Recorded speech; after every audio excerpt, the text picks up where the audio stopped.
సంబంధించి, ప్రజా నాటక రంగానికి సంబంధించి, ప్రజా సాహిత్యానికి సంబంధించి అవన్నీ నాకు ఒకసారి ఒక సినిమా రీల్లాగా నా ఊర్లో తిరుగుతున్నాయి. సంవత్సరం నుంచి అట్లానే జరుగుతుంది. బట్ నేను ఆయనతో 50 సంవత్సరాలు ఆయన పక్కన లేను. మేము ఒక 10-15 సంవత్సరాలు కలిసి పనిచేసాం. మొట్టమొదటిసారి ఆర్ట్ లవర్స్ దగ్గర వచ్చినప్పుడు ఒక నవ యువకుడు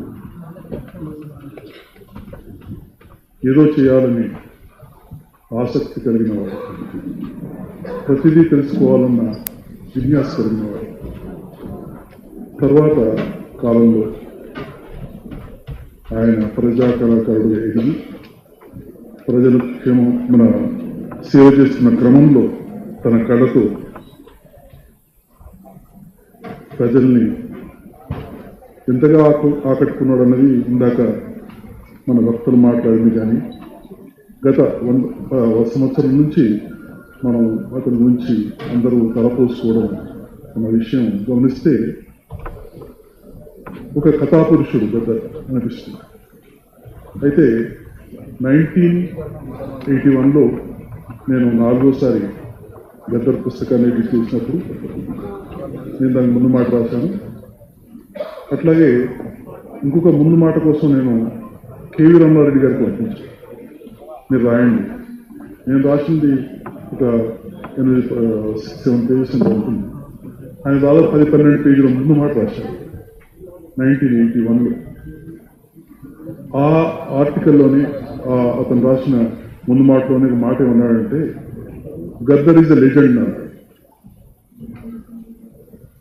అప్పుడు ఎవరు ఆ మాట అనడానికి ధైర్యం చాలలేదు ఎవరికి. నేను ఎంతో సంతోషపడ్డాను. కానీ గద్దర్ లెజెండ్ అన్నది అతను మనకు భౌతికంగా దూరం అవుతున్న క్రమంలో దూరం అయినప్పుడు అందరూ గద్దర్ లెజెండ్ అన్నారు. ఈరోజు కూడా అంటున్నారు. మన సమాజంలో నేను బహుశా తెలుగు సమాజంలో ఫలానా వ్యక్తి లెజెండ్ అనడం నేను వెళ్ళలేదు. కానీ గద్దర్ని ప్రజలు లెజెండ్ అన్నారు. అంతకు మించిన బిరుదు ఆయనకి ఎవరికి ప్రపంచంలో ఒక కథాపురుషుడు అంటే ఇంకేం కావాలని కొంతమంది సినిమా వాళ్ళు కథాపురుషులు అందించుకోవడానికి ఎన్నో కష్టాలు. అసలు అట్లా అనిపించుకోగలమా? ఇప్పుడు నేను అనిపించుకోవాలనుకుంటాను. నేను కథాపురుషుని అవుతానా? మీరు అవుతారా? It's impossible. That has to be given by the people. ఇతను మా కథాపురుషుడు అను ప్రజలు అన్నారు. సో ప్రజలు ఆయన కథాపురుషుడు గద్దర్ లెజెండ్ అన్నారు. ఈ జీవిత క్రమంలో దాదాపు 50 సంవత్సరాల నుంచి మాకు అనేక విషయాల గురించి మాకు చర్చలు జరిగేవి, మాట్లాడుకునే వాళ్ళం. ప్రతిసారి నా దగ్గరికి వచ్చేవాళ్ళు. ఒకసారి నేను ఆయనకు అన్నాను, ఏదో కార్యం ముందరేసుకొని చేస్తున్నారు, చాలాసేపు మాట్లాడిన అది అవసరమా నువ్వు చేయడం అంటే? పని చాలా ఇంపార్టెంట్ వర్క్ అతను చేసేది, అది నీకు అవసరం అయిపోదు. కాసేపు తలకి కింద కొంచుకున్నాను. అయితే చిరునవ్వుతో మాట అన్నాడు, అది నువ్వు చేయలేదు కాబట్టి నేను చేయాల్సి వస్తుంది. నిజంగా నా జీవితంలో నేను చేయలేని ఎన్నో కార్యాలు గద్దర్ చేశాను. నేను చేయాలనుకున్న ఎన్నో పనులు గద్దర్ చేశారు. చాలా మంది కొంతమంది మిత్రుల దగ్గర ఏమంటే, గద్దర్ యువర్ సక్సెసర్, నీకు గద్దర్ సక్సెసర్ అని. నేను అన్నాను, you're wrong. Gaddar is not my successor. Gaddar is my saviour. నన్ను రక్షించిన వాడు. నేను ప్రారంభించిన సంస్థని, ఉద్యమాన్ని ఒక స్టేజ్లో నేను సినిమాల్లోకి వెళ్తున్నాను అన్నప్పుడు ఇంకా అది మూతపడాల్సింది. ఆర్ట్ లవర్స్ కానీ అట్లాంటి పరిస్థితి. గద్దర్ ఏం సైలెంట్గా ఏం మాట్లాడకుండా తన భుజాల మీద బాధ్యత 50 ఏళ్ళు నడిపించాడు. Gaddar is not my successor, is my saviour. నన్ను రక్షించిన వాడు, దేశాన్ని రక్షించిన వాడు, సమాజాన్ని రక్షించిన వాడు. ఇందాక లక్ష్మణ్ మాట్లాడుతూ చెప్పారు, ఎన్ని విషయాలు ఒకటి కాదు. ఆయనలో నేను కొన్ని లక్షణాలు గమనించాను. అంటే నాకు చాలా దగ్గర వాడు కాబట్టి చెప్తున్నాను. నా జీవితంలో దేనికి భయపడిన వాడిని వాళ్ళు చూడలేదు. నేను చాలా విషయాలకు భయపడను, కానీ ఆటోమేటిక్గా భయం మన లోపల ఉంటుంది. కాలోజీ దేనికి భయపడేవాడు కాదు, కానీ పూనుకునేవాడు కాదు. ముందుకు వెళ్ళడానికి పూనుకున్నాక భయపడేవాడు కాదు. నాకంతే, పూనుకునేంత వరకు నాకు ప్రాబ్లం లేదు, పూనుకున్నాక నాకు భయం ఉండదు. కానీ గద్దర్ 24 hours ఏ క్షణంలో అయినా పడుకున్నాం లేపి భయం లేదు. ద వే దే రన్ 71 నుంచి హీరో అతను చనిపోయేంత వరకు నేను చూసాను. అతనిలో భయం లేదు. భయం లేని వ్యక్తి నేను చూడలేదు. ఏ భయం లేని వ్యక్తి నేను ప్రపంచంలో చూడలేదు. అంత డేర్ డేర్. ఇంకొకటి, గద్దర్ నిద్రపోయేవాడు కాదు. అంటే నిద్రపోవడం అంటే మనుషులు పొద్దున పని చేసి రాత్రి నిద్రపోతారు కదా, కానీ నిద్రలో కూడా జాగరూకతతో ఉండేవాడు. ఈ 50 ఏళ్ళు నేను చూస్తున్నాను. అలర్ట్గా ఉంటాడు. అంటే సమాజం పట్ల he was the watch dog of the society. ఈ సమాజానికి కాపులు, కొంతమంది శ్మశానాలకు కాపలుగా ఉంటారు, రకరకాల వాడికి కాపలుగా ఉంటారు. గద్దర్ సమాజానికి కాపలుగా. ఒక కళాకారుడు ఇన్ని పనులు చేయక్కర్లేదు. ఒక నాజర్ ఉన్నాడు, మహాకళాకారుడు. వాళ్ళ కళకే పరిమితం అవుతారు, ప్రజలకు సేవ చేస్తారు కళతో. ఇతను కళ, సామాజికం, రాజకీయం, సాంస్కృతికం, ఇంకా ఏ రంగాలున్నా అన్నింటిలో నేను దేంట్లో ఒక దాన్ని వదిలిపెట్టి వెళ్ళాడు. అంటే ఒక పని తీసుకున్నప్పుడు భయపడి కానీ, లేకపోతే ఇంకో కారణం చెప్పి నాకు వీలు కావట్లేదని తెలియ ప్రసక్తి లేదు. ఒకే ఒకసారి చూశాను జీవితంలో ఒక పని, మేజర్ పని వదిలిపెట్టిపోయాడు.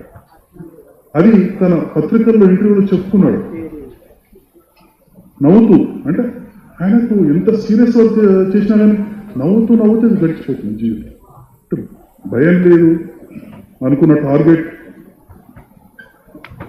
పూర్తి కావాలి. రాజకీయం అంటే మావోయిస్ట్ పార్టీతో, ఇంతకుముందు పీపుల్స్ వార్ పార్టీతో అతని నుండి పనిచేయడం అన్నది ఒక విషయం అవుతే,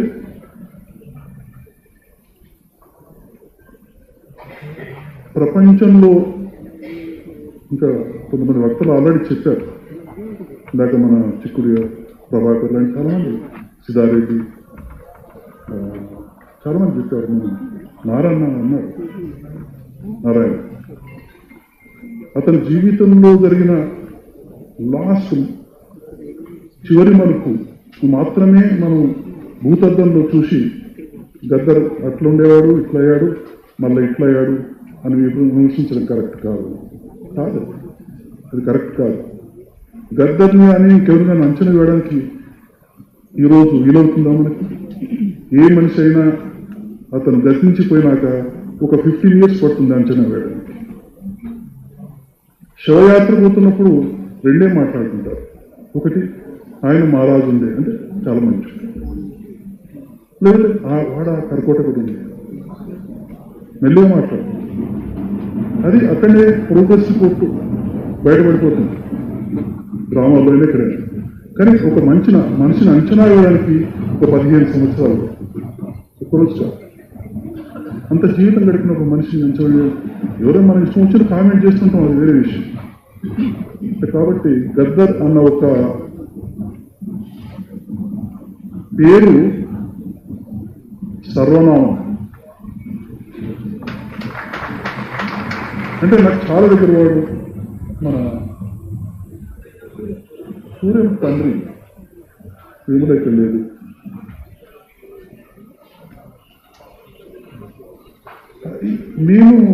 నేను ఆయన దగ్గర వాడిని కావచ్చు, సూర్యుని తండ్రి కావచ్చు, వేములకి భర్త కావచ్చు, ఇంకెవరికి ఏదైనా కావచ్చు, ఫిజికల్గా ఎవరైనా ఎట్లా అవుతాం. కానీ ఒక వ్యక్తి ఒక ప్రపంచాన్ని కలగన్నాడు. దాంట్లో కులాలు, మతాలు, వర్గాలు ఏమి ఉండవు. ఎవరో బాధపడని ప్రపంచం ఒకటి సృష్టించాలి, దానికోసం మనం పనిచేయాలి. అంత విశాలమైన ప్రాతిపదికను పనిచేసేయాలి. న్యాచురల్ ఒక ఫ్యామిలీకి సంబంధం ఉండడం, లేకపోతే ఒక రాజకీయానికి సంబంధం ఉండడం, ఒక పార్టీ అని కావచ్చు.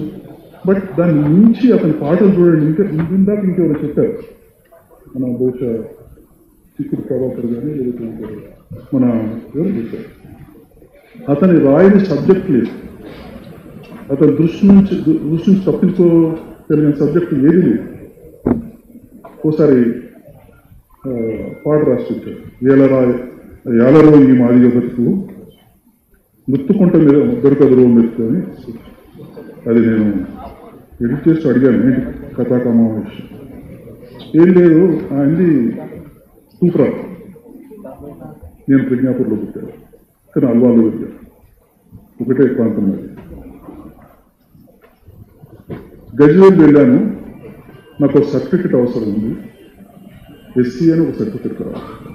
గజ్వేల్ వెళ్ళి ఒక ఆఫీసర్ దగ్గరికి వెళ్తే, నువ్వు ఎస్సీయా అన్నా. సూటు మంచిగా సూటు బూట్ వేస్తున్నావు, ఎట్లా నమ్మాలి నువ్వు ఎస్సీ అంటే? ఎట్లా నమ్మాలి? How should I believe that you are SC అంటే అప్పుడు నాకు అనిపించింది, దాంట్లో రాశాడు మాదిగోడని నుదుటి మీద ముద్ర వేసుకోవాలా అని రాస్తాడు. అంటే ఇది ఎందుకు రాశామంటే ఇది జరిగింది నాకు కాబట్టి రాశాను. కాబట్టి ప్రతి పాటకి గద్దర్ గబుక్కున ఒక పాట కోసం రాయడు, తన పేరు కోసం రాయడు. పాటకు ఒక సందర్భం ఉంటుంది.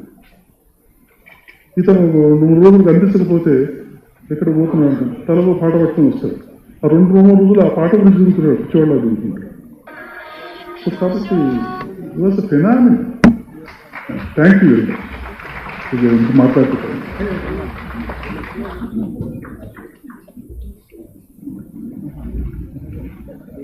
నిజానికి ఈ సమావేశంలో గద్దరంగంట పాటలు కదా అని చాలామంది గాయకులు ఉన్నారు. వాళ్ళు గద్దరాన్ని ప్రేమించిన వాళ్ళు